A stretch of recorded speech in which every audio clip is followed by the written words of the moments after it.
Aloha, everybody. Thank you for coming in. Thank you for coming and spending your Saturday morning with us. We'd like to get started. We're a little bit behind, but all good. If we could have somebody from the community indulge us in a pule, please.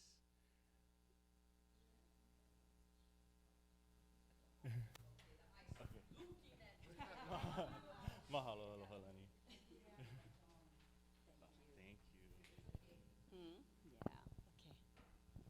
All right, we bow our heads. Mahalo ke akua, Yehovah. We come before you to thank you for this beautiful day that you give to us and our families out there. Thank you for the time that we can be here with G70 and DHHL to help us understand the new plans. May I ask your Holy Spirit be upon it to bless it so that our families can have homes in the very near future. Forgive us of our sins as we fall short each and every day, but we ask that you help to forgive us and as we forgive others. And lead us not into the temptations of the world, because this world is crazy and we really need the help of your presence. So we thank you for this time together. May everyone enjoy their time here and return home safely. And we close this prayer in Jesus' name. Amen. Mahalo nui. Thank you. So aloha, everybody. We're back again. DHHL and G70 here to share the Wākiu draft final master plan that you guys have worked so hard on for the past couple of months. So we're here to present the final plan, or the draft final master plan. My name is Pi'ilani. I'm with G70. I'm a planner. With me I have Reen, Ryan Char, and from DHHL we have Andrew Choi. So, aloha. Oh yes, all right. So just general housekeeping, if you haven't signed up, please sign up in the back. That way we can get your email and we can keep you folks updated with anything that happens from here on out. No handouts today, but we do have a comment form just in case you guys want to write out any comments you folks have on anything from the meeting today. We'll collect those at the end of the meeting and take it back with us, and then we'll make sure to process and include all of that. Please keep your cell phones on vibrate, and bathrooms are around the corner. Please feel free to stand up and stretch at any time. Uncle Gary is coming in a few minutes, and he'll be bringing some light breakfast for us. And please, we have a small group today, so please don't hesitate to ask questions. And anything that's on your mind, just raise your hand and we'll help to answer as best as possible. Okay, so today we're here to share the final draft master plan. If some of you have been here for previous meetings and recall all the steps and all the discussions we've had to get to this point, so we're very excited to present this to you. And then looking at our next steps, we will present the master plan at the next Hawaiian Homes Commission meeting, the HHC meeting, and we will integrate the master plan into the environmental assessment, which is coming up. So why are we here today? To share the draft final master plan with you folks. I think we're all really excited to share this with you folks. Like I said, you folks have worked very, very hard and diligently on this, so we just wanted to mahalo and thank you and bring this plan to you folks one last time before we go on to HHC and the EA and stuff like that. Now I'm gonna pass it on to Andrew to discuss the EA process moving forward. Thank you, everyone. Aloha, my name is Andrew Choi. I know I met you folks before. I'm with the department's planning office. Just wanted to kind of, there's just two main pieces here. All of the inputs that we see around this diagram goes into that circle, the master plan, which is on the table and will be shown on the PowerPoint slide shortly. The main thing we wanted to take away from this diagram is once we kind of pa'a the master plan, then we go through another round of public comment and consultation process through the Chapter 343 EA process. So, you know, this conversation about the master plan and what we see on the table today and what we'll show in the PowerPoint, it was really exclusively driven by comments from our beneficiaries in Hāna. now, because we are a state agency and because these are considered state lands, we have to comply with the Hawaii Environmental Assessment Statute, HRS Chapter 343. Part of the compliance with that statute is that we have to open up the plan for public comment for everyone to comment on. So that's kind of the biggest takeaway that I wanted to give to you folks right now, is that in the next several months, we're transitioning from what we call the master plan to the environmental assessment, we'll open it up to public comment. We'll get feedback from agencies, they're members of the public on this particular plan. So there's kind of three parts to the environmental assessment process. One is we send letters to agencies, community groups within the area to get initial comments on this. We take those comments, we make modifications as needed based on those comments, and we put it in the draft environmental assessment. A draft environmental assessment is published publicly on the Environmental Review Program, the State Environmental Review Program's website. By law, there's a 30-day comment period for both beneficiaries and members of the public to comment on the draft environmental assessment. And then we take all those comments, we see if there's modifications needed to be made to the plan based on those comments, and then we finalize those comments into the environmental assessment. And then we take the environmental assessment to the Hawaiian Homes Commission for their final approval. And then after that, if there's any major disagreements, then there's by law a required 40-day period for someone to challenge that.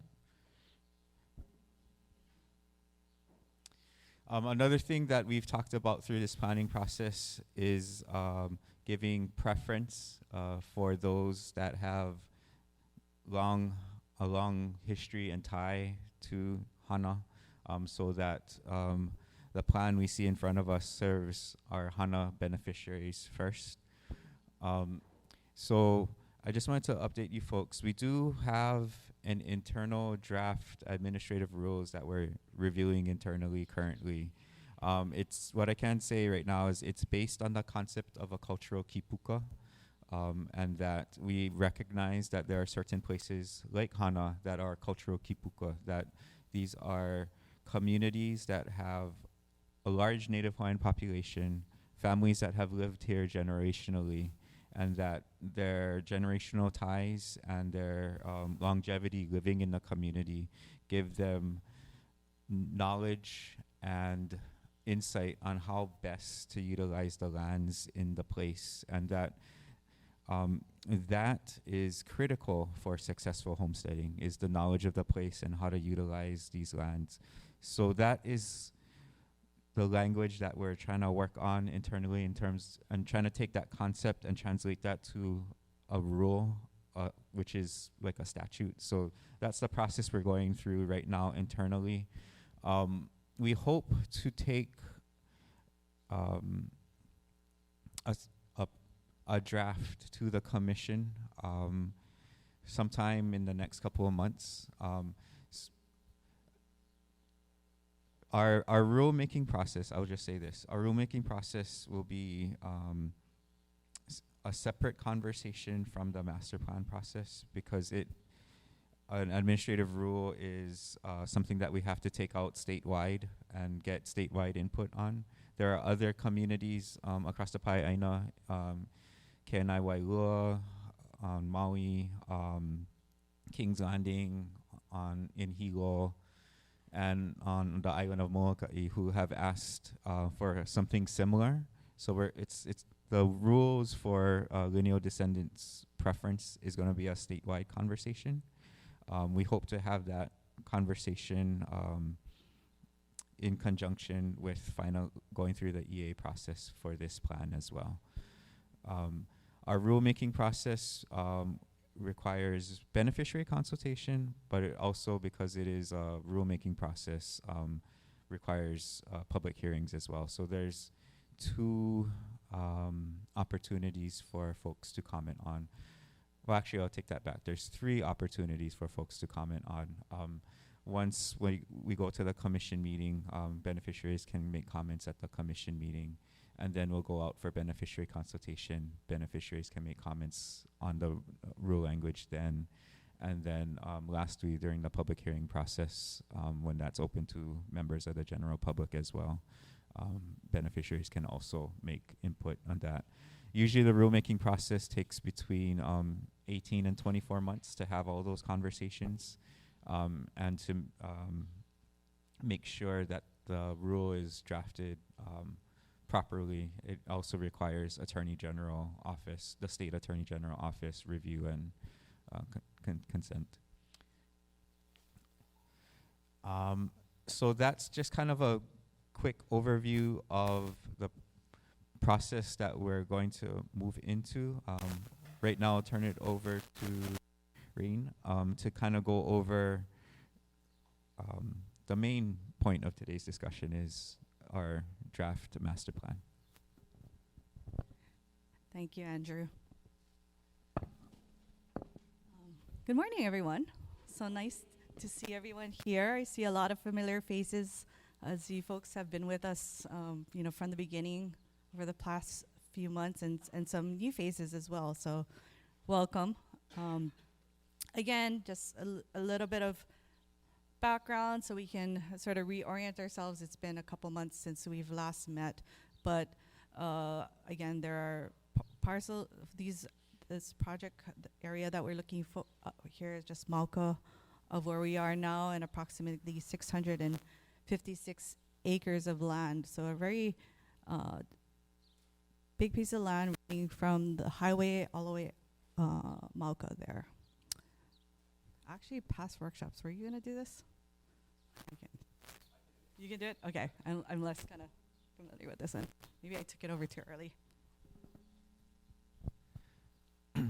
So this slide just kind of summarizes the meetings that we've had to date with our beneficiary community to get to this point. So we first had our initial conversations with members of the Wākiu Community Development Corporation in November 2022. They provided input on the process that we should be undertaking and to get good feedback from our beneficiaries. So from November 2022 to the current, we've had a site visit. We did our Honua Iakea process. For those of you who participated in it, you kind of understand that it was based, we did some research on the mele and oli and traditional knowledge of the place. We had the Edith Kanako Ole Foundation kind of help lead that discussion, trying to call out generational knowledge from those documents and trying to craft what we called kapu and kanawai statements. So kapu is kind of, like the overarching, you have to abide by these guidelines. And then kanawai are kind of the suggestions on how we comply with those kapu that were set and established by this conversation. So the foundation of this plan was based off of that discussion about how to appropriately interact with the resources here. That was based on generational knowledge. Later, last fall in September, we had our first workshop where we sought community input to take the kapu and kanawai and kind of translate it into our vision for the future for this DHHL tract. We came out with goals for a healthy community. Based on the goals, we took that and we had a second workshop in the following month where we started to put down some thoughts and ideas about land uses for this parcel in Wākiu that the department has. And then from there, the third workshop in January, we came back with a draft of land uses and suggested locations for homestead lots and suggested locations for community uses. And we got your feedback at the January meeting. We got really good feedback from the January meeting. It took us longer than we had anticipated to incorporate all of that feedback into a draft plan. So that's how we got to where we are today. Is we have what we think we heard correctly from the January meeting in terms of making changes to this draft plan. And one of the reasons why we wanted to come back today before we go to the environmental assessment process is to make sure that we heard that feedback correctly. And if there are any other small tweaks that we need to make, we want to hear that from you folks. Okay.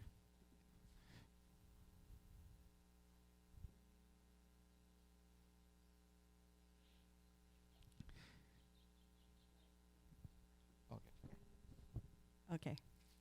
So, as Andrew mentioned, we have both the kapu and kanawai, the generational knowledge that we are using as the foundation of our plan and our vision for Wākiu. These are sacred kupuna directives and resource management laws that you folks have come as a community and interpreted the mana'o and the olelo from your kupuna, and has been integrated into the plan here today. The outer circle are the beneficiary goals. So in our community meeting 1, that's what we spent our time doing, identifying what are the priorities for this community, what are the priorities for this land. And that's to provide for lineal descendants, perpetuate cultural practices, promote connectivity, and that's connectivity both to within the development or the homestead itself, but also to services and communication as well, emergency services. Another was to restore the aina and protect natural resources, and lastly, to develop agriculture. So many of these kapu and kanawai and the beneficiary goals, there was a lot of overlap, some overlap, not a lot, and synergy between some of them. So what we'd like to do next is walk you through how we used throughout this process this as the foundation for our plan. If these are just some images of our past workshops, this is all of your hard work from, just sharing your thoughts of what this land could mean for this community 5, 10, 20 years into the future for your children and your grandchildren. What kind of community uses? We got that input as well. What is the priority for the land that are non-homestead lands? What is this community missing? What does this community really need?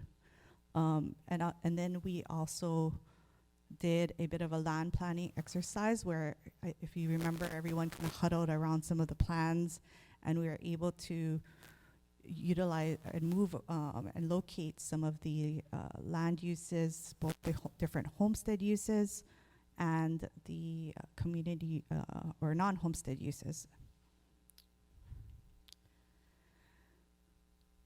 And then we arrived at, based on those diagram or those the land planning exercises that each of the 4 groups did, we arrived at plan alternatives. And what we did was we kind of separated the alternatives into a Makai approach and a Mauka approach. And that was dictated primarily because of the access to Hāna Highway, the access of and availability of water at a certain elevation, and also wanting to consolidate a lot of the more dense activity and the more impactful activity towards Hāna Highway and trying to preserve and maintain and develop less some of the the land going Mauka. And with that exercise, we also, you folks chose option 1, the Makai option 1 here, and then Mauka option A. And what that resulted in, which was the end of our planning workshop 3, was this plan here. So as you can see, a lot of the community uses, a lot of the non-homestead uses were located adjacent to the highway, below the railroad here that kind of runs through and parallel to Hāna Highway. And one of the objectives that this plan had identified was kind of pulling the homestead community sort of inward Mauka and using that railroad as a buffer for the community. It also allowed for some of the services and the amenities to be kind of community facing, but still protect the community from Wākiu, particularly from too many people coming into deep into the community out Mauka. As far as the area that we looked, Mauka, the option that was chosen was the denser option in terms of what the amount of land that was developed. And what that really told us was that we had a sufficient amount of forest and land that was preserved in conservation, and that there was more of a desire to create as many homesteads on this lot, on this parcel as possible, which is really great. At the end of the once we arrived at this alternative 1, you folks also had an opportunity to sort of sit around plans and refine it even further. Give us, we kind of arrived at a hodgepodge of putting 2 ideas together, but what were other refinements? What worked? What didn't work? And the one thing that came up was we had 2 access points on the previous plan. There was a desire to have a third sort of midpoint, more permeability through the site. As far as community services, while we have a community center that was more community facing, there was also a desire to have I want to say more private or secluded or protected community service specific that was more exclusive for the homestead community as well. So in the new plan that we've massaged, we've added a community center further Mauka for you folks, and I'll share that in a little while. There was a desire to have a food truck lot that is located that we located in Hāna, along Hāna Highway. And then we had shown sort of 2 areas for kupuna housing. That was something that was brought up as a desire to be able to take care of our kupuna. The feedback that we got from this plan was to try to pull it away from Hāna Highway, pull it away from some of the parks and area, make it more quiet for them. So that's another tweak that you see in the plans that are on the table. Pastoral, we had I think about 10 lots here of pastoral homesteads. The feedback from you folks was that maybe we don't need that many pastoral homesteads, and we like a option to do community pastoral. So we've reallocated some of those pastoral homesteads to community pastoral lands, and then with that had also the ability to add more subsistence ag lots as well. Oops. So this is the new plan here. Some of the things I can point out. So now we have 3 access roads here, one at the midpoint and one the existing sort of dirt road going up to the well. We relocated the kupuna housing here, so it's very much off the highway and accessible through only a interior road. So kupuna can be in an area that's quiet and protected, and still embedded into the community. We added here a community center that is mauka of the larger park and more community-facing interface, and then a convenience center, because that was a desire to have a little bit of a commercial opportunity that's embedded a community that's very accessible and walkable for you folks. All of these spaces are connected with greenways and walking paths to carve up the relatively long spacing between some of the roadways here. And so that's to not only break up the intersections, but also to provide, our keiki and a kupuna a nice place to walk. It will be also used for drainage, but also can be used for some community gardens as well, and tot lots. We also, what was the other thing? This is also the Kuleana homestead that we've identified. So we have about 33 lots. They're 3 acres each. So that was another evolution of the plan based on the feedback we heard last time. And this is a pretty small meeting, so if you guys have any questions, please jump in at any time. I don't know if we want to do. Oh yeah, go ahead.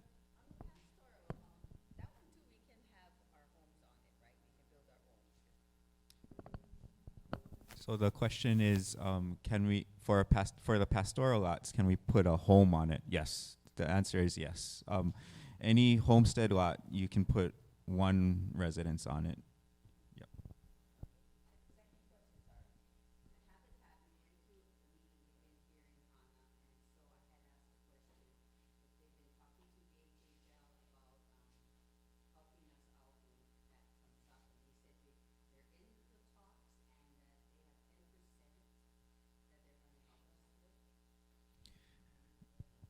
So if I may, so the question is, has the department talked to Habitat for Humanity to help future homesteaders with building a house? Perhaps the department has. I have not been in those conversations, but I think statewide, Habitat for Humanity has been a partner that we've used in various locations.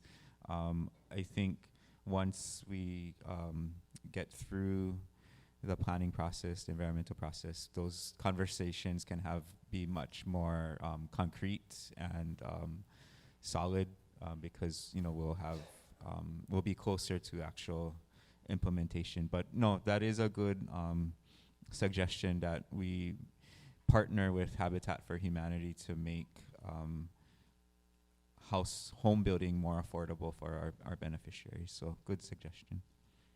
You had other. Okay.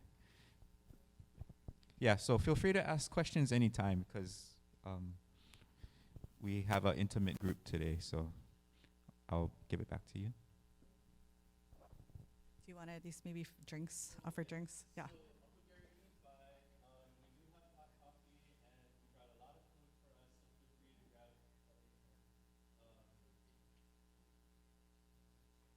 Do you guys want to take like a really quick break and grab food, or you guys want to walk up as I keep talking?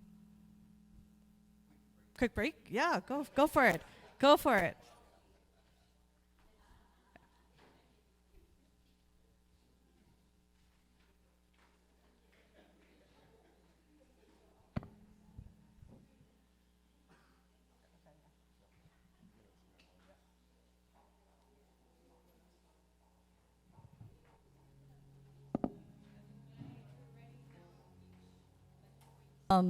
We do have copies of some of the plans here. It might be helpful for you guys to reference it as we talk through some of these ideas. So feel free to move over. We have Post-it notes there for you guys to write thoughts, provide any comment, or even kind of just draw also on the plan. feel free to do that as well. We'll start in a minute.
Okay. Okay, thank you. Sorry, we just want to get started, so we respect everyone's time here as well. But again, I hope you're enjoying the food. Please feel free to go back for seconds, because as you can see, there is a lot of food. And you guys are going home with some tonight, or today too, so.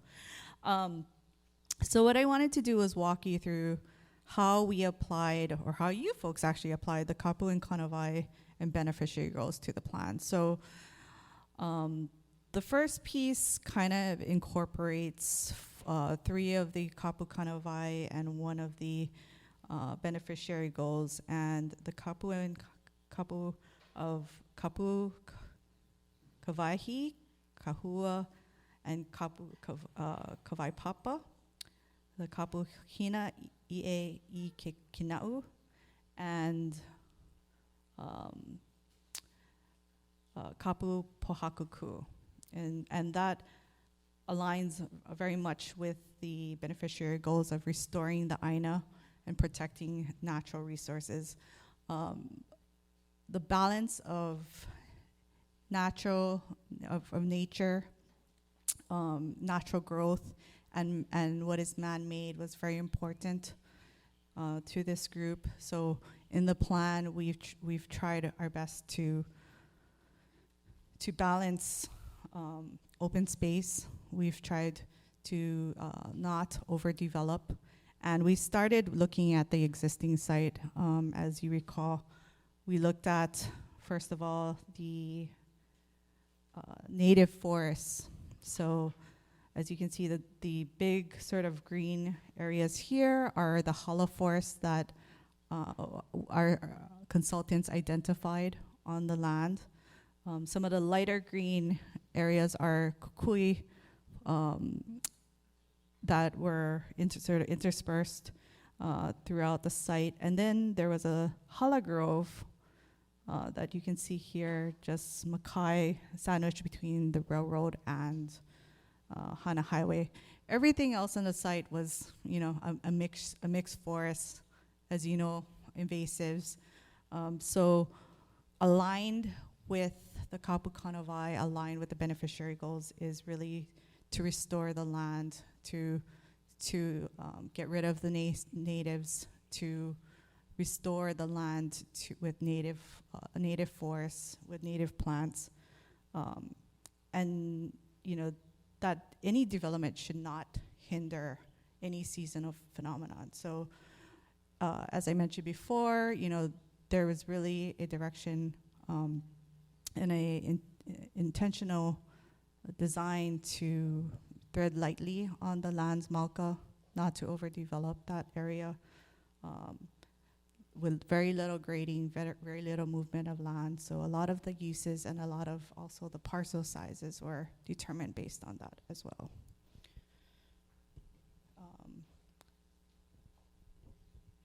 We have in the plan approximately 20% of the land that will be maintained in conservation with the hollow forest. So that's, you know, over 160 acres, I want to say, of land that will be used and or that will be maintained. There'll probably be some work needed to take out some of the invasives in there, you know, but that will be very much an area that we can use to, you know, propagate even more native species. As I mentioned, a lot of the Mauka areas, in addition to the conservation lands, will also be pastoral lands and large lot subdivision, subsistence ag lots. And they'll be 3 acres, so they're very large lots. There'll be very little grading required. And aligned with the Kapun Kanawai is also not impeding the natural water flow from Mauka to Makai. So, and when we do, we need to make sure that whatever activities are occurring in Mauka are not negatively impacting anything Makai. So even the pastoral lands that we've identified, we're hoping to mitigate a lot of the runoff from that by buffering it with some renewable energy or PV fields, which will help to filter some of the runoff before they hit the homesteads. Then I'll turn it over to Ryan to talk a little bit more about that in detail. Yeah. Hi, everyone. Good morning. My name is Ryan Char, and I think I was here for the last few one of them, but I'm the civil engineer of the group and of EDG70. And for, you know, these plans, I mean, a lot of the master planning process, as Andrew mentioned earlier, is informed by, it's driven by the existing topography, the existing infrastructure constraints. That being said, you know, obviously there's a project here that we need to develop. We need to look at increasing opportunities for homesteading, and there will be impacts on the land. I mean, I think that's obviously something that's, you know, part of any development here project. And through the environmental assessment process that Andrew mentioned, some of those impacts in terms of infrastructure, grading, earthwork, you know, all those different things, traffic, stuff like that, that's all going to get fleshed out during the environmental assessment process. So we're still kind of like bridging right now the gap between kind of what we use to inform the master plan to where we're going to go now with the impacts from the environmental assessment. But obviously, drainage and topography was a huge component, and obviously it's on many of the department's projects. A big driver of how the site's laid out, how roads are developed, how you know, everything from the lots are oriented and the size of the lots. And so the drainage component of it was something that we looked at very early in this project. Obviously, we know water is moving here, you know, through some of these more defined paths in the green. And you know, I think our goal at this part of the project is to try to maintain those flow paths for pretty much most of the Mauka areas. So anything that's kind of dividing the more traditional residential opportunities with the sub-ag, the Cluniana lots, the pastoral lots, that would kind of be like a demarcation line, I guess you could call it, of where we try to manage runoff more traditionally, more low impact development kind of types of ways of doing it, preserving existing drainage paths, trying to do that all Mauka. But as we get into the Makai areas where you have residential roads, and we're going to talk a little bit about roads here in a little bit, but obviously that's more of a traditional type of development process that the department has gone through. They provide the roads, the utilities, the power lines, basically a lot that's really ready to be improved with a pad, a house pad, a foundation for a structure, an actual structure itself. Drainage there would probably then be addressed through the Maui County rules. Those roads, you know, at some point the goal for the department would be to dedicate those roads to the county. So a lot of the infrastructure there would need to meet county requirements. So as we kind of get towards the more Makai areas, we may be looking at different ways to collect runoff through swales, through drainage inlets, culverts, piping, whether there needs to be roadway crossings and things like that. So as we get to the three kind of areas where runoff seems to kind of congregate, those will need to be managed in a little bit different way than more of a natural process that Reen was mentioning earlier. But things that will all get kind of fleshed out during the environmental assessments part of this. At this point, we're kind of just making sure that there's no major hindrances to the way that the master plan thus far has been laid out from a topography and a drainage standpoint. So that's just really what I wanted to mention for this slide. I'll let Reen take over from there. The other kapu and kanawai that I had tied to this slide in this section, but was the kapu pohakuku, and really right now we have no identified pohaku on site. We are at an early stage with a literature review and field inspection. We are working with our archaeologists who will do a more thorough site inspection at a later date. And so if and when any pohaku of significance is identified, we will work to incorporate that into the plan, incorporate that into in a meaningful way, right? Not just kind of build everything around it, but respect the pohaku and also create an opportunity for people to pay their respects or for it to be a marker for the community as well, an identifying place.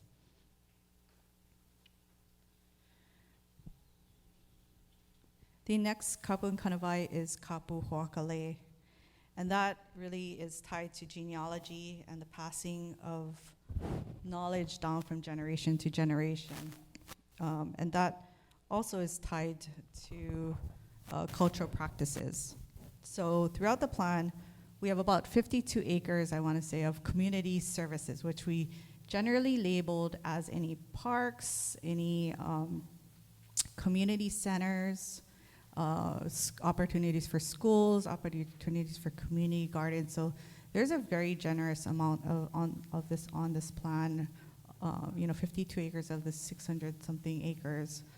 There is a lot of space for the community to come together and to and that's in addition to the forests that is being preserved. So that's being provided in the parks along and the school area in blue along the highway, within the greenways going up to and into the spaces, and then of course the community center embedded within the community. So this is the first one, which is the school and community gardens here, and as you can see, the railroad is sort of plays very interestingly into this parcel here that is adjacent to Hāna Highway. So we thought it'd be nice, that it's a very interesting place for a school and community gardens, and a really playful, and if we can do it well, integrate really well with the railroad. Railroad, again, is not DHHL property, but the hopes is to be able to work with the landowner to be able to use that as an easement to, for walking paths and things like that. I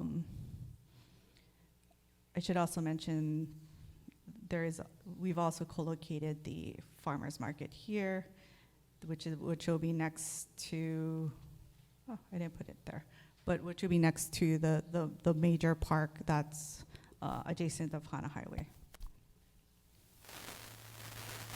So, with culture practices, the other need that was identified was a place for boat storage and maintenance. So we've identified a 4-acre parcel, here that will be industrial industrial zone, and that can be warehouses and for boat maintenance, and we have open spaces for parking as well. So that was very much a need identified by the community as you know, in order to sustain everyone's livelihood. And then community, we have Kapuna housing, of course, here, which we'll go into a little bit more later, but that's sort of tucked away off of Hāna Highway, which is nice.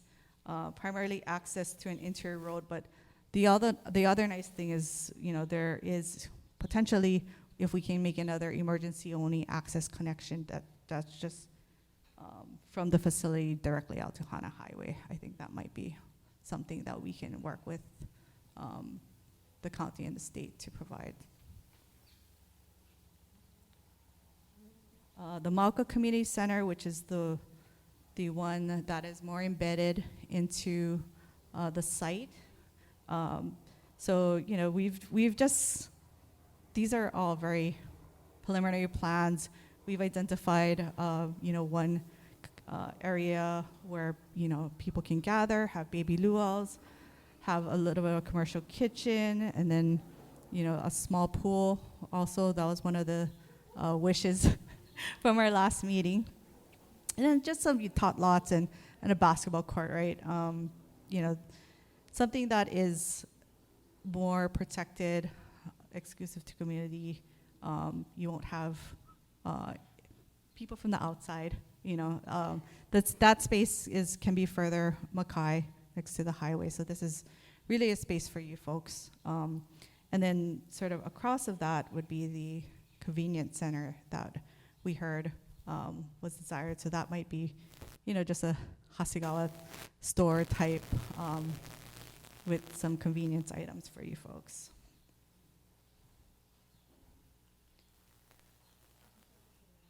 So the next beneficiary goal was to provide for lineal descendants.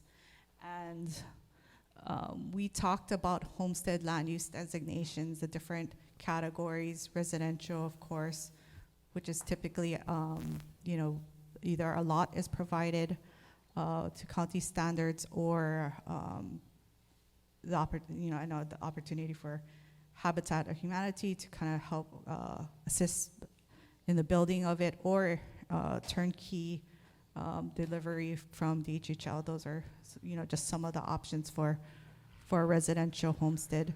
Subsistence agriculture is a little bit different. That is no larger than a 3-acre parcel that is used for subsistence ag, and then the homesteader is allowed to build a home on there as well.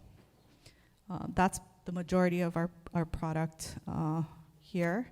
And then pastoral, of course, which we have a few lots further Mauka. Kuleana was the one that came out as a desire from our last meeting. That is a little bit different of a delivery system, potentially a quicker delivery system.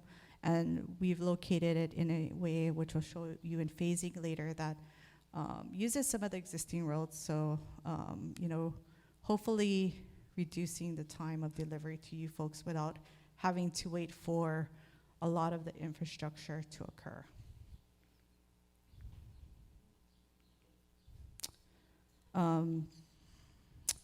So I just wanted to kind of highlight for you guys where everything is. Outlined in red here, the yellow are the 1-acre residential homesteads. We didn't go any smaller than 1 acre for this area, largely because of our limits with sewer capacity and the desire to avoid doing any wastewater treatment systems. So, you know, the large 1-acre lots, hopefully, and also, you know, the other thing we heard was, you know, lifestyle here in Hāna. People want larger acreage as well. So we are providing at this point nothing below 1 acre, unless you guys tell us today you guys want something smaller. We have 32 subsistence agriculture homesteads that will also be 1 acre. located in this area in red here.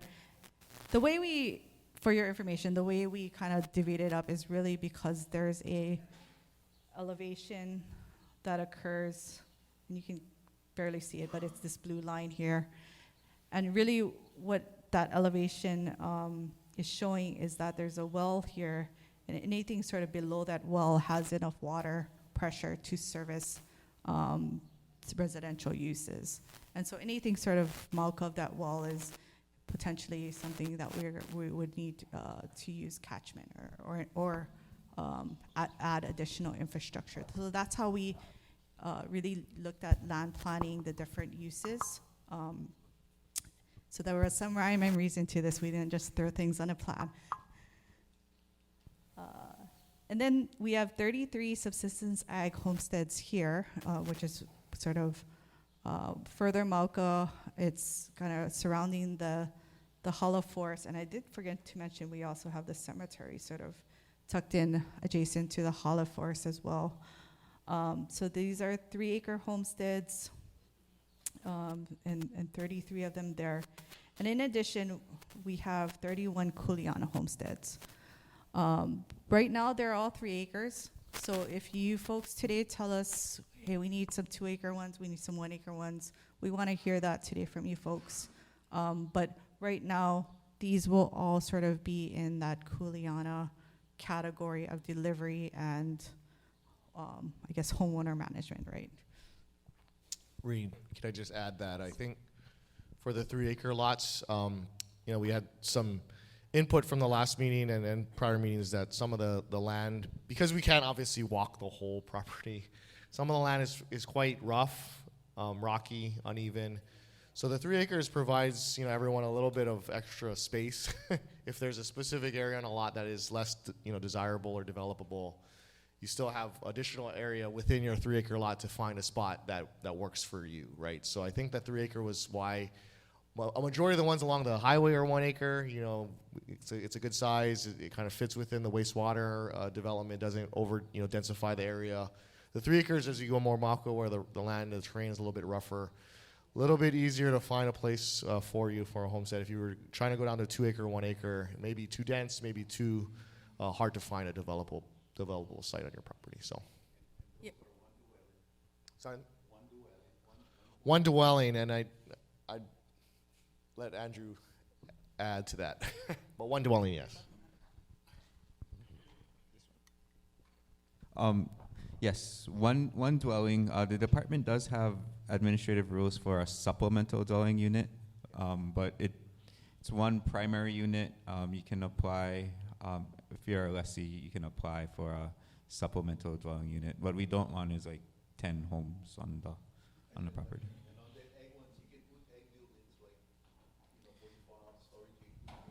Yes, under our agriculture leases, you can have 1 primary unit. You can apply for a supplemental dwelling unit, and you can also have farm support structures. Hot houses. Oh yeah. Greenhouses. Yeah. Sorry, I'm not a farmer, so I wasn't familiar with that terminology. Yeah, greenhouses, farm support structures. In Waimea, there's one lessee who has a 5-acre homestead lot. They have really maximized their lot with greenhouses and horticulture, and so yeah, that's definitely a possibility for future agriculture lessees.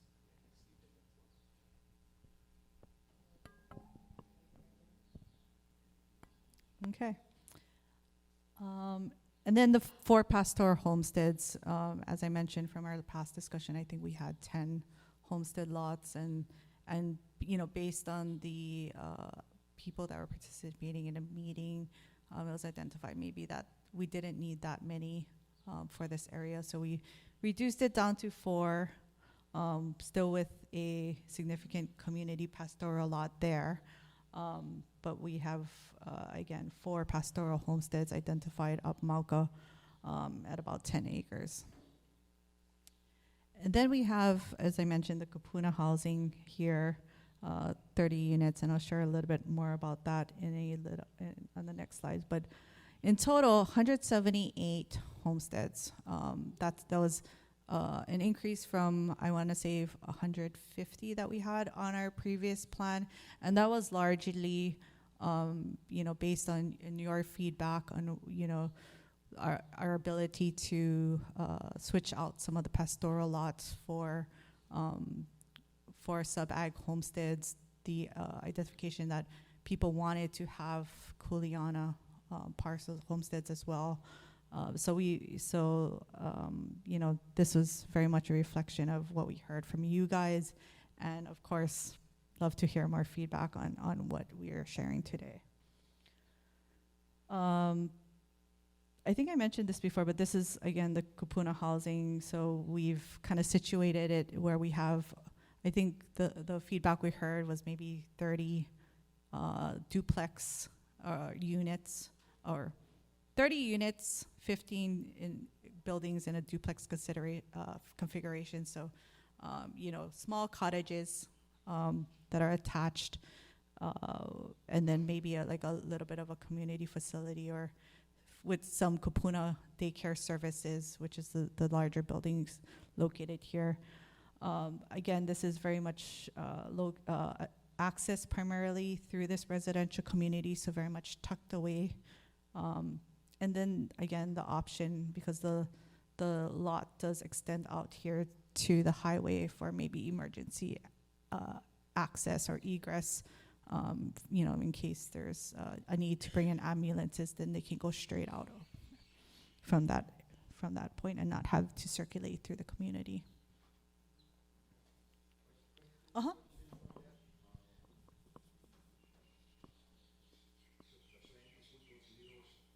Mm-hmm.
For a rent to own? I saw Wākiu had like rent to own. I think at this point in the planning process, we didn't figure out, how we're going to deliver kupuna housing to those on the wait list. Could be rental, could be rent to own, but at this point in the process, we're kind of just focused on where are we going to site kupuna housing. These are all good questions that the department's going to have to figure out in order to actually implement kupuna housing. But we haven't started that conversation internally yet. I do know from conversations on other islands, and I don't know if you folks have been watching recent commission meetings, but there's been a lot of talk at the commission level, the Hawaiian Homes Commission level, about rentals. Is it consistent with the act? Is it what people really want? I do hear pros and cons for rentals. A lot of the pros are the pros that you just raised, Sam, is, you know, it provides an affordable means for folks that might not have the income for home ownership. It might be easier for kupuna to live in some sort of multifamily type of unit where they don't have to maintain an acre lot themselves if they unfortunately don't have family that live with them. So these are all considerations we're going to have to take into the future when we actually start to implement kupuna housing. To be honest, I don't know if it's going to be rent to own or if it's going to be rental or how we're going to deliver it yet. These are all discussions we're going to have in the future. For today, though, we wanted to just kind of get confirmation from you folks on the location and the kind of the amount of space set aside for kupuna housing, if that is kind of feels good to you folks. I have two questions. According to what was shown, the water, is what I'm concerned about. Is there going to be like a spigot station where we can load water for the ones that's going to be above? Because they're not going to have access. They're going to have water catchment, but what if, it's drought season? They got to, because in Ulpalkua, the ranch allows Kahikinui to fill water there. So I'm wondering if we can create a spigot station for us just for that purpose. Yeah, I mean, I think those are definitely conversations we'll start to have with the Department of Water Supply. We're exploring it on other projects as well, so this wouldn't be the first one. But yeah, I think it's possible. I think water availability will be the question at some point here, and we'll be talking about it a little bit coming up here. But the overall full build out of the master plan obviously requires a lot of water, right? And so the department, DHL, along with DWS, we're going to have to make some combined upgrades for us to realize the full vision of what's being shown here, I think. And that's just something that will have to get fleshed out during the environmental assessment and our consultation with the agencies, but I'll go over that a little bit. And just real fast, that's a good suggestion for a spigot. Do you think the spigot should be located in an area that services the Kuleana lots and the pastoral lots? Okay, so in that general location.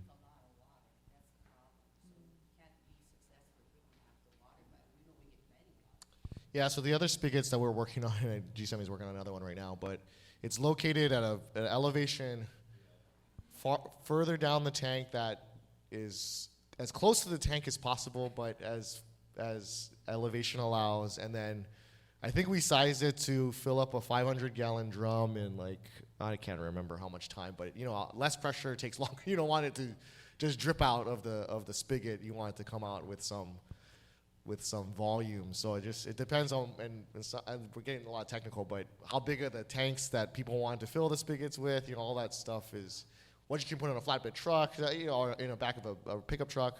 So some of those things we can help identify in the plan based off of some other projects we're working on. Yeah. Any other questions? Yeah.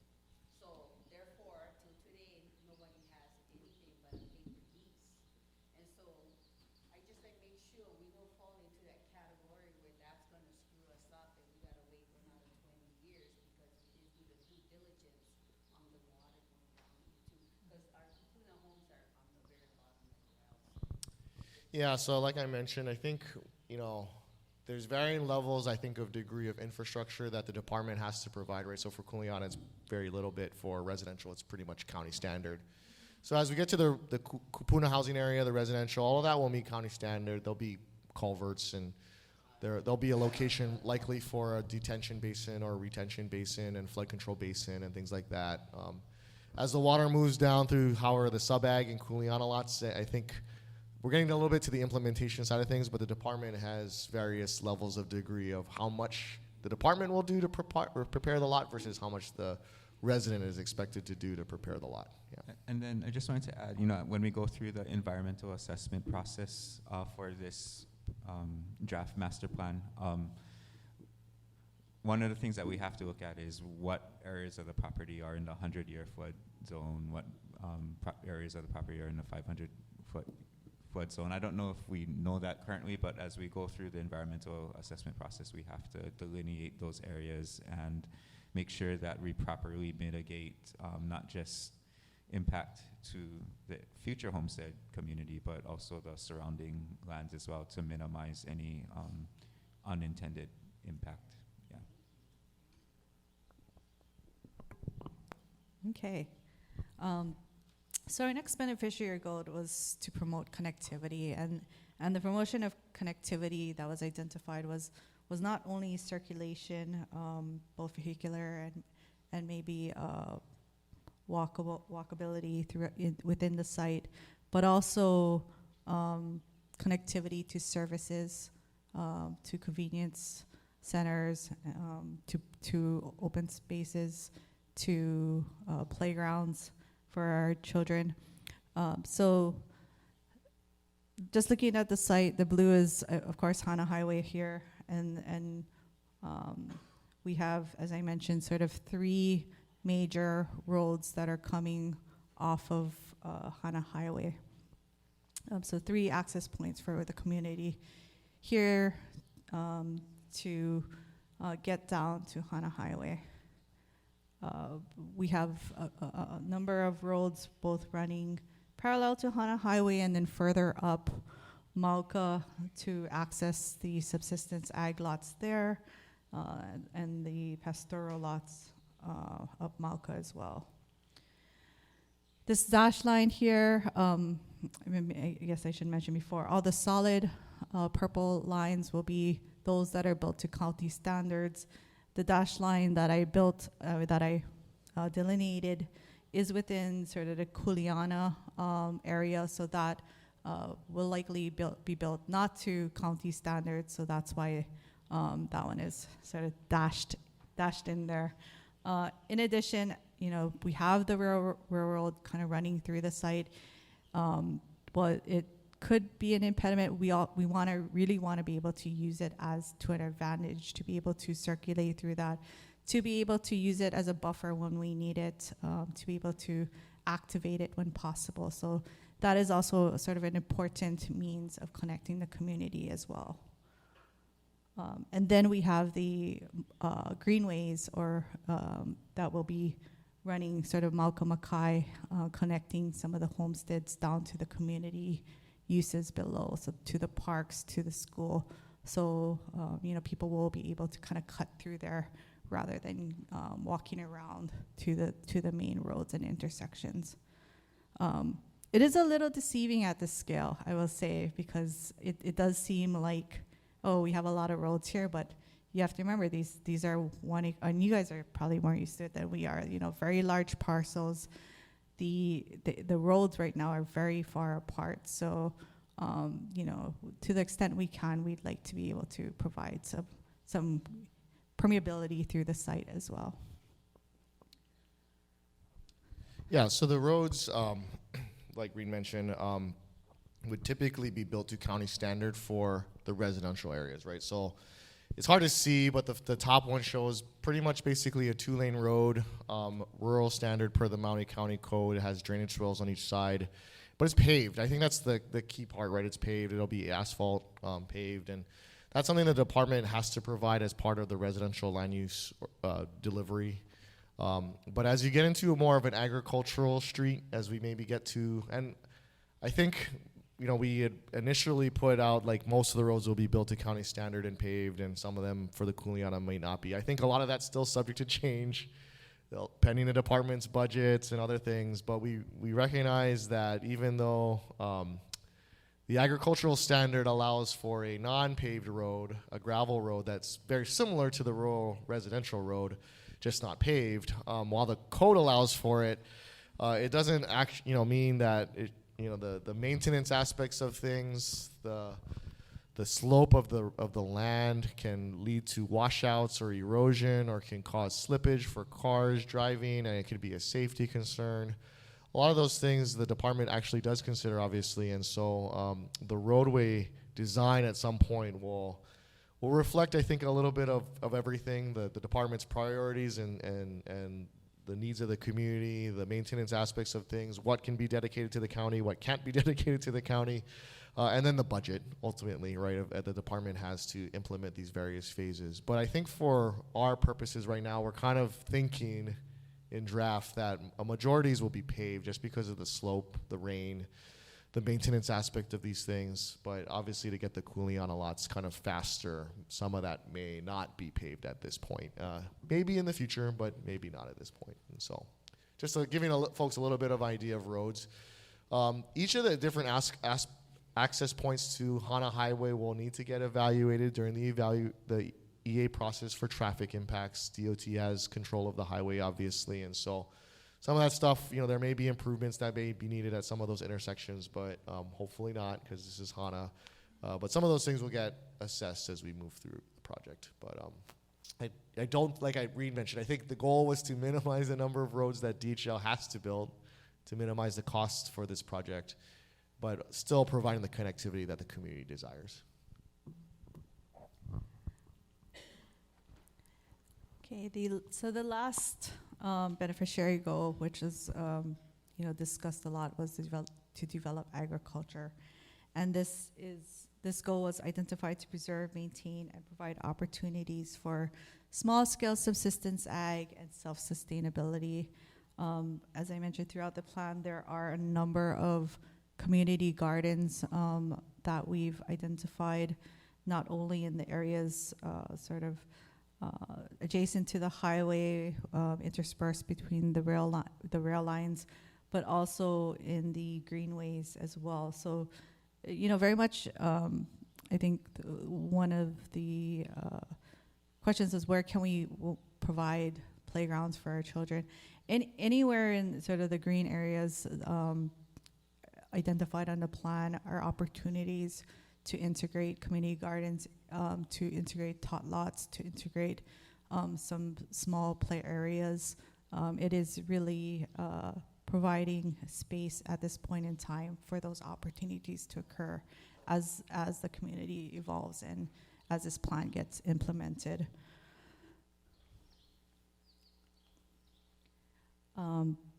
And of course, this is subsistence ag lots. We have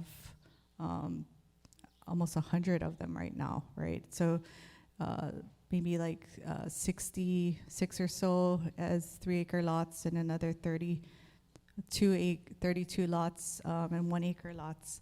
So there is a significant amount of land within the homesteads that is available for the homeowner or the homestead owners to farm.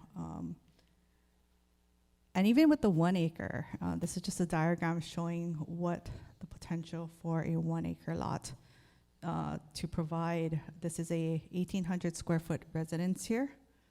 And as you can see, there's orchards, there's vegetable, taro and sweet potato fields, there's areas for chicken and rabbits and papayas and a hothouse, as you mentioned.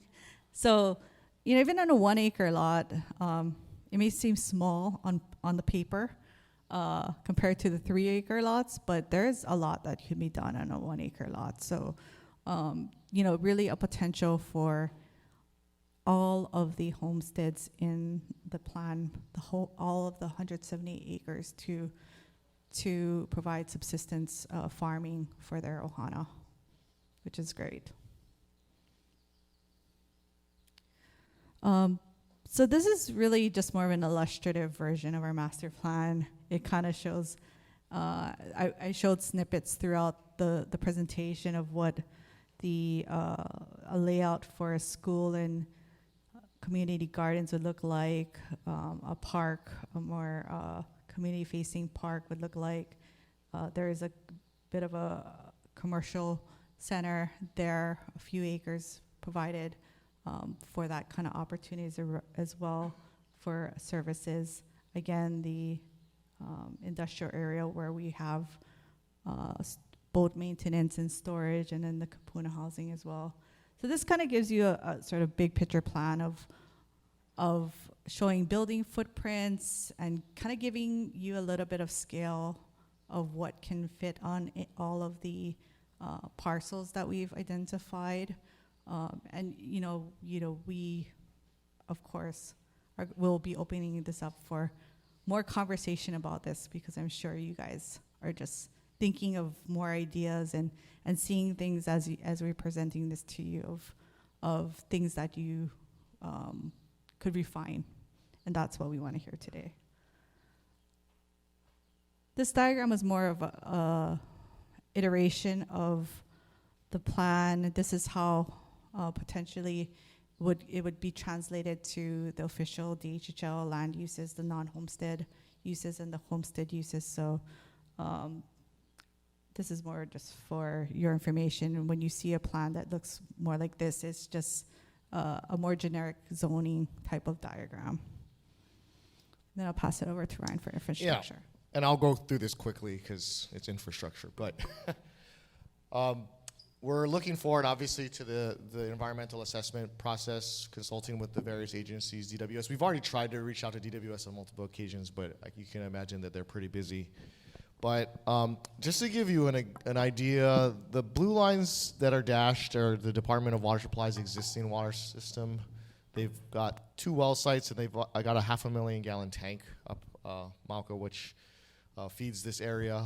And the elevation we've assigned here, the 325, that's how we've defined what the pressures would be in a residential zoned area. And so that's how that analysis occurred. But you can see everything obviously goes down to Hāna Highway, and then from Hāna Highway, all the various residences and homes are fed that way. But we anticipate that we would tap off of the DWS system and run another branch line off of that to feed the various residential areas. But as you can see in this figure, it's just the residential areas right now. That's what the department is kind of knows at a minimum they need to provide. This doesn't preclude us from, at one point, putting a second tank at a higher elevation and pumping water from the lower tank to the upper tank. But at the same time, it is a development cost the department typically would bear and would have to dedicate that over to the county at that point, and the county would have to take it, obviously. So some of that negotiation needs to occur. But if there were an opportunity through some of the roadways that are being built, either through the Kuleana area or along the Subag area, there could be an opportunity to place a tank at a higher elevation. For the pastoral lots, they're pretty high Mauka here. There's good rainfall there for grass to grow with just the rainfall, and so not typically looking to provide a water tank to service everyone necessarily, but if we can catch a bunch of the sub-ag areas or even some of the Kuleana areas that are falling outside of the current water service zone with future DWS infrastructure, that may be something that the department may consider in the future. But this is what we're kind of dealing with just at a very high level, and kind of helps the department just gauge, what the full project may entail or what it could entail in the future. As we move to the next slide, we did do some high-level numbers, and this is where things get a little bit more technical, but I'll try to keep this as simple as possible. In the Maui Island Water Use and Development Plan, and they're going through some updates too as well, the full 743 acres at some point under the DHL land uses that were previously identified that were in effect at the time. Obviously, we're going through this master plan and we're changing things, but they actually had about 2 million gallons of water demand for this area for the 743 acres, and it's quite a bit of area and quite a bit of demand. The tank itself is only 500,000 gallons, so you can kind of see there's really a disconnect between what DWS has and what was previously anticipated would be desired at this point for DHL lands here in Wākiu. But with the new proposed master plan that we've got here, the draft master plan, we've kind of split that out into a potable water demand of about 500,000 gallons per day. And then the breakdown is over there in that table on the right, but you you can see the various uses, the residential, the community, the commercial, the industrial, all the things that Rena has been talking to you about of land uses. We've assigned a water use estimate to it. About 500,000 gallons in potable water use. We've also assigned some sub-ag use, so water demands.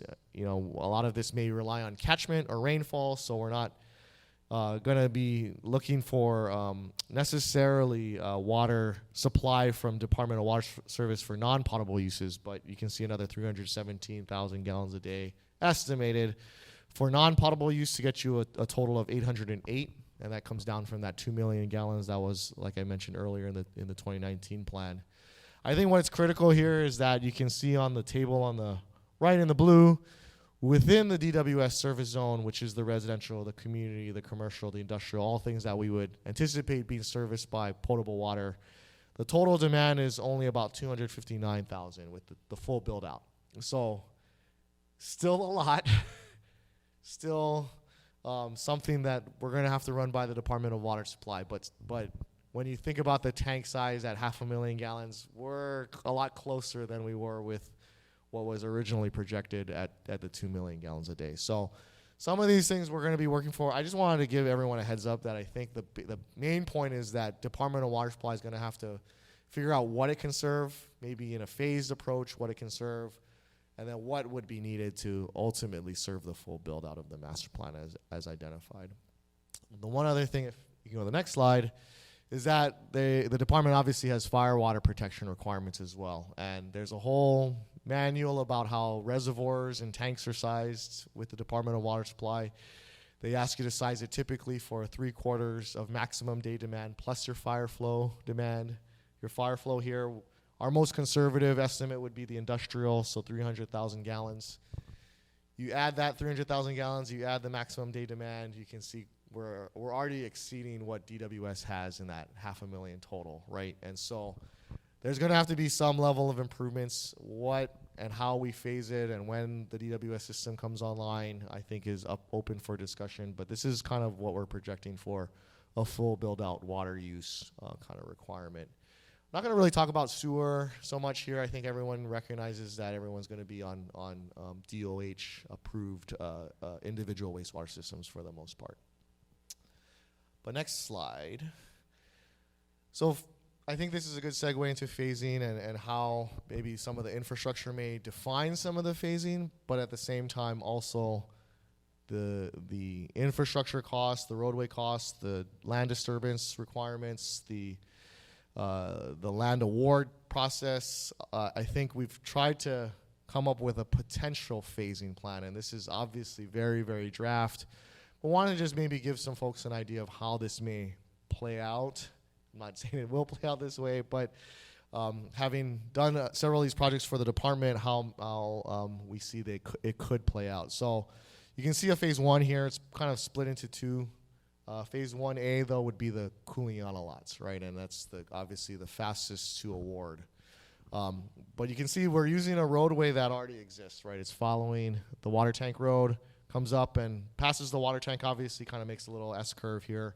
But that could be easily done kind of as a Phase 1A.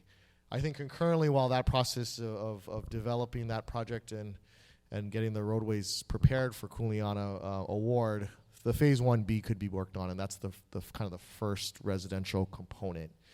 The department would be tasked with designing the roads, designing the water system improvements, designing any kind of drainage improvements that might be needed, as mentioned, but that would be kind of concurrent, and I think that would be something we would want to do to just make sure we can get some residential lots ready for award as soon as possible as well.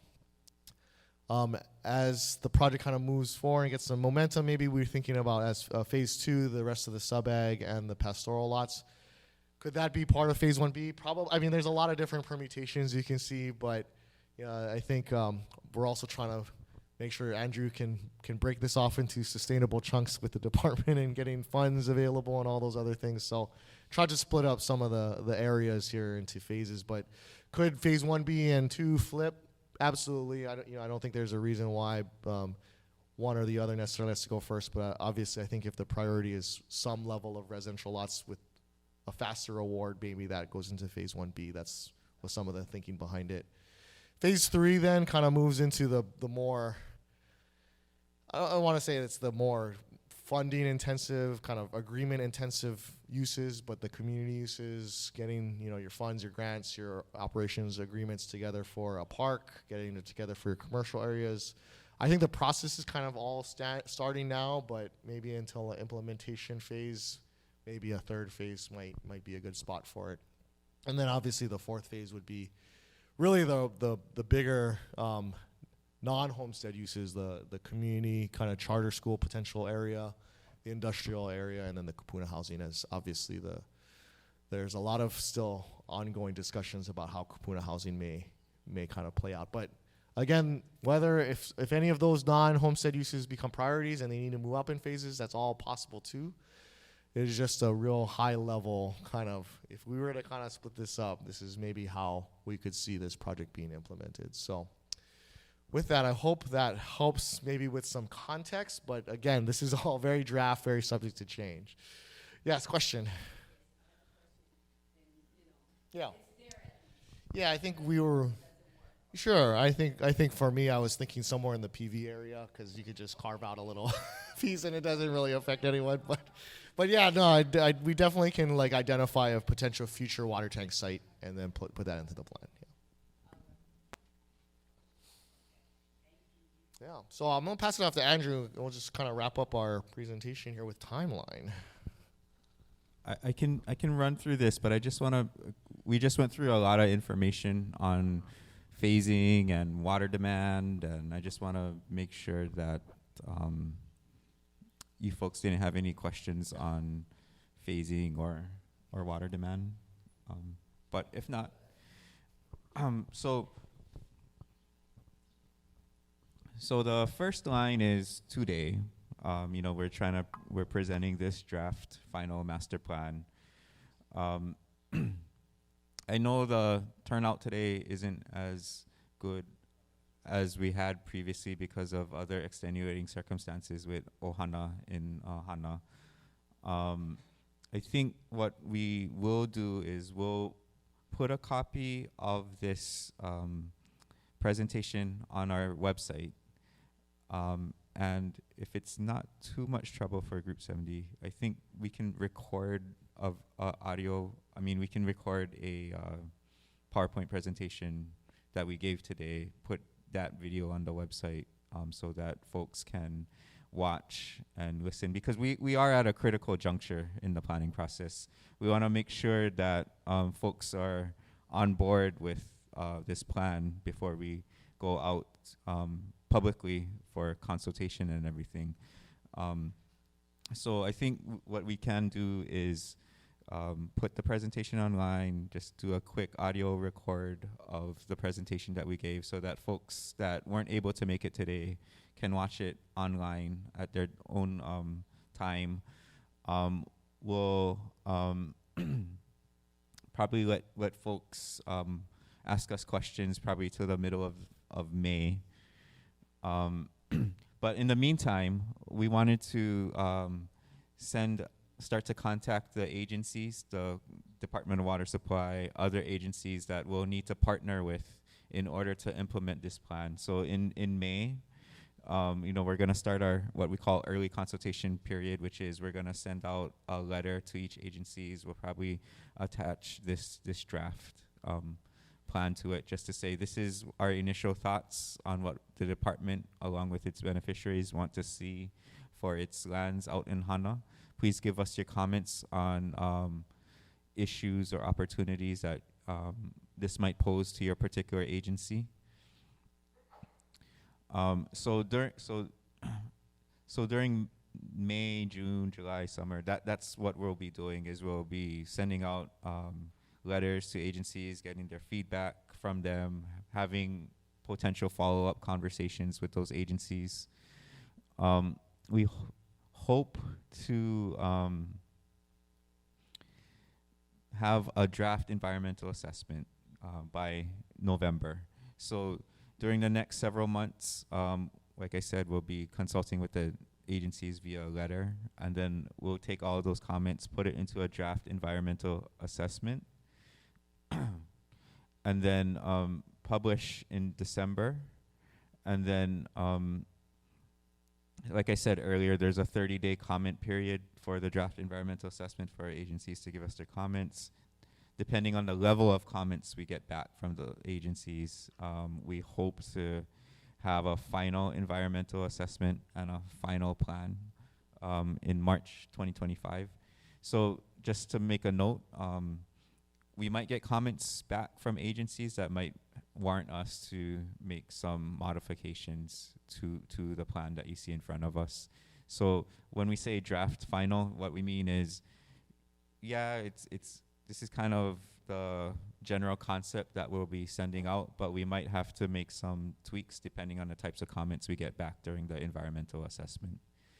I think somewhere in between December 2024 and March 2025, we'll come back one more time just to make sure that you folks are kept up to date on where we are in the planning process.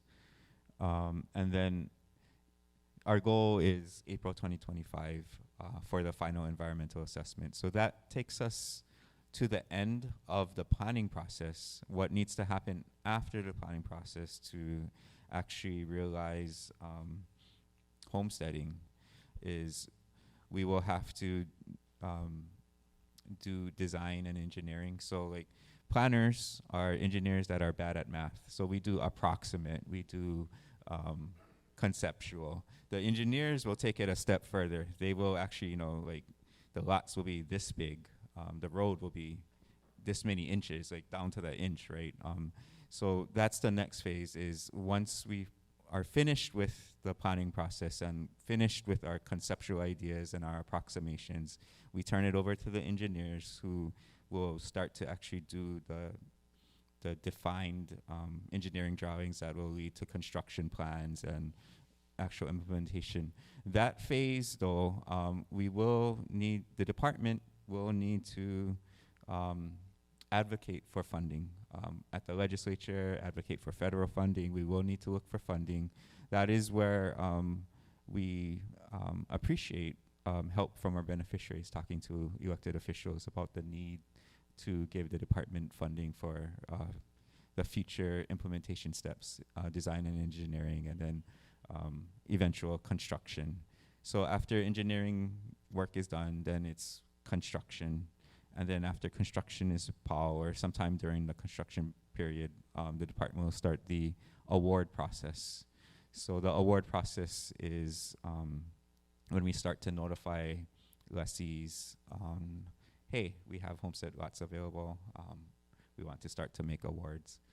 During all that time, we will, like I mentioned earlier, hopefully start public and beneficiary consultation on administrative rule change to give preference for areas like Hāna, who are cultural kipuka, families who are lineal descendants, and DHHL beneficiaries preference for homestead award during that time. So that's kind of our overall process. We have a lot of work to do. The environmental assessment is one part of it. The planning part is one part of it. There's the administrative rules we got to do. There's the advocacy we got to do for future funding to fund future phases. So a lot that needs to happen, but this is a really good milestone to hit today, that we have sort of buy-in about our initial plans, and we just want to make sure that we bring everyone along who has been a part of this planning process from 2022, making sure that they have an opportunity to comment. So we'll provide that little bit extra time to just make sure everyone is good. So.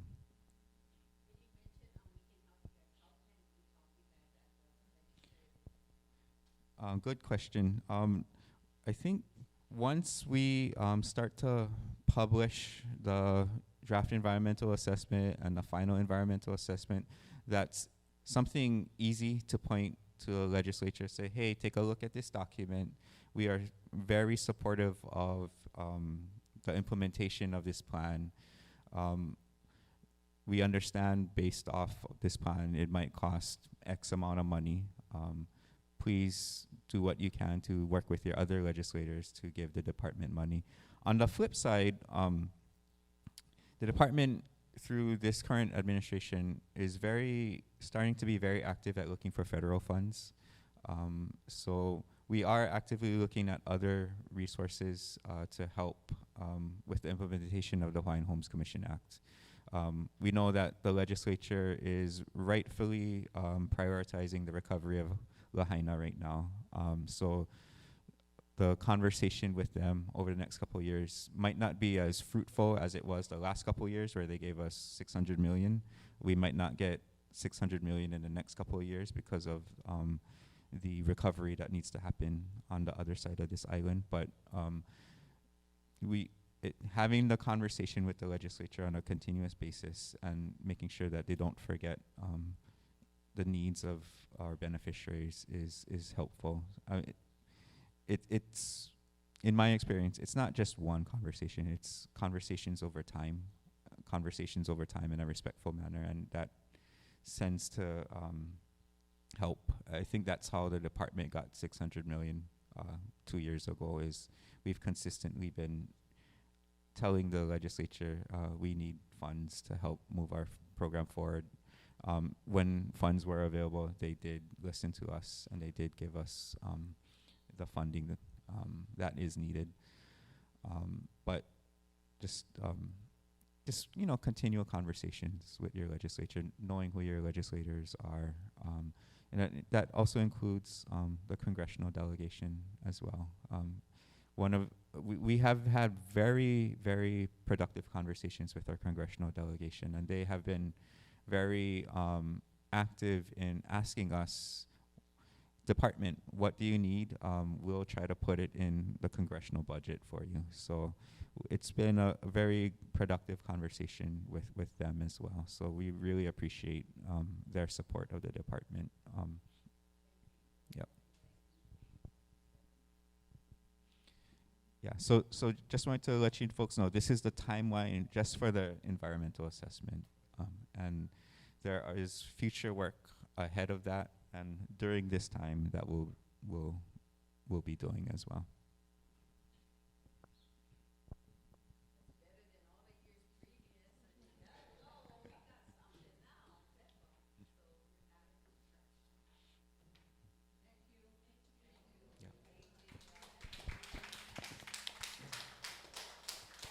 Yeah, so, go ahead.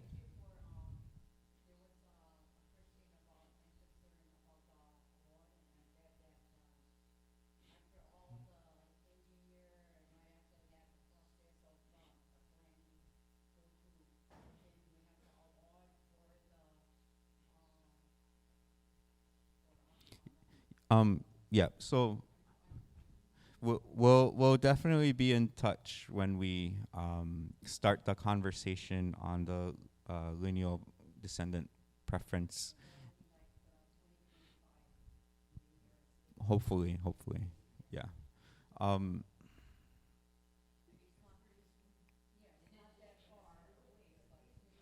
Yeah, it's right up. So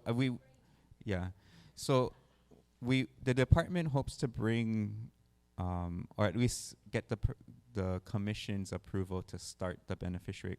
That's the first step in the rulemaking, is we get commission approval to start the rulemaking on this. We usually have a draft language rule that the commission reviews and says, okay, you can take this out for consultation for beneficiary feedback. So we hope to have that conversation with the commission in the next couple of months, hopefully May or June. But we will let you folks know when we go and ask the commission for approval to start beneficiary consultation on the rules. Yeah, and sorry, just to be clear. So the EA, we anticipate the FONSI in that April 2025, and it is kind of subject to whatever comments we do get from some of the agencies. As then we would kind of go into some of that engineering phase for the Kuleana. That may not take that long, but there is some roadways that probably would need to be cut, and then the lots have to be kind of set, actual meets and bounds, pins, stakeouts, all that kind of stuff has to occur. And then grading and cutting a road probably needs to occur. So that's still maybe another year or two, I'm guessing. And then award would follow. The award process could start, but the award wouldn't be until that work is completed. Yeah. So just hope that helps.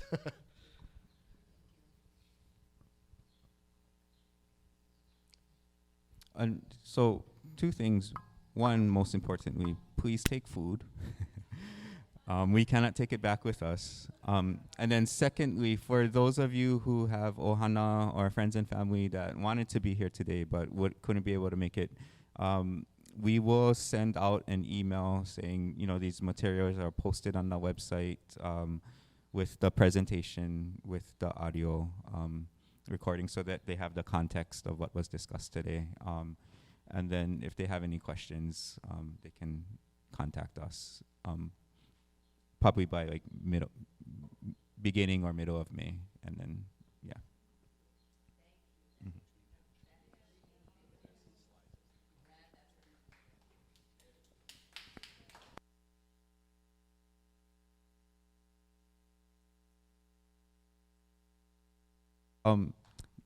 Did someone want to close us out with Pule?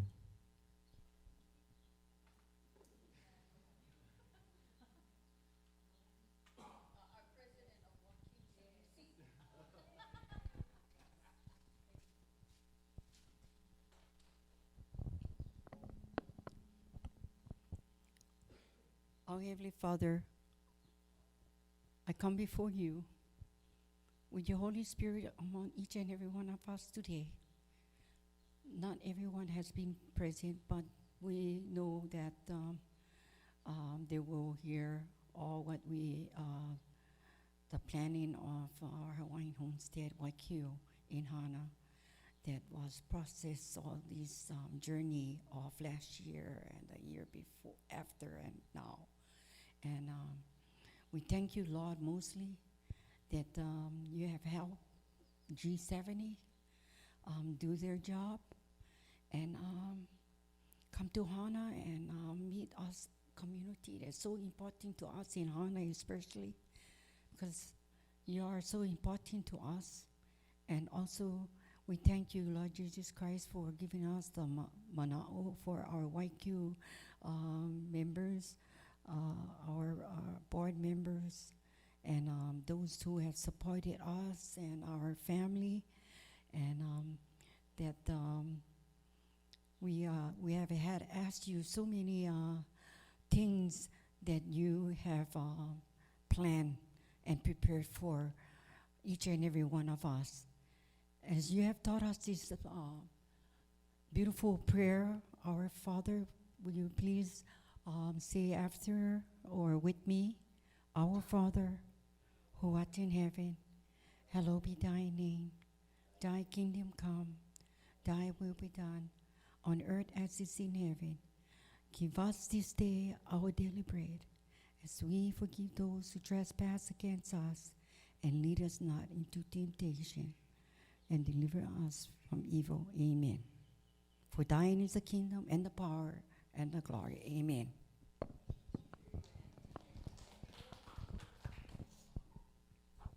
Mahalo, everyone. Have a good rest of your day.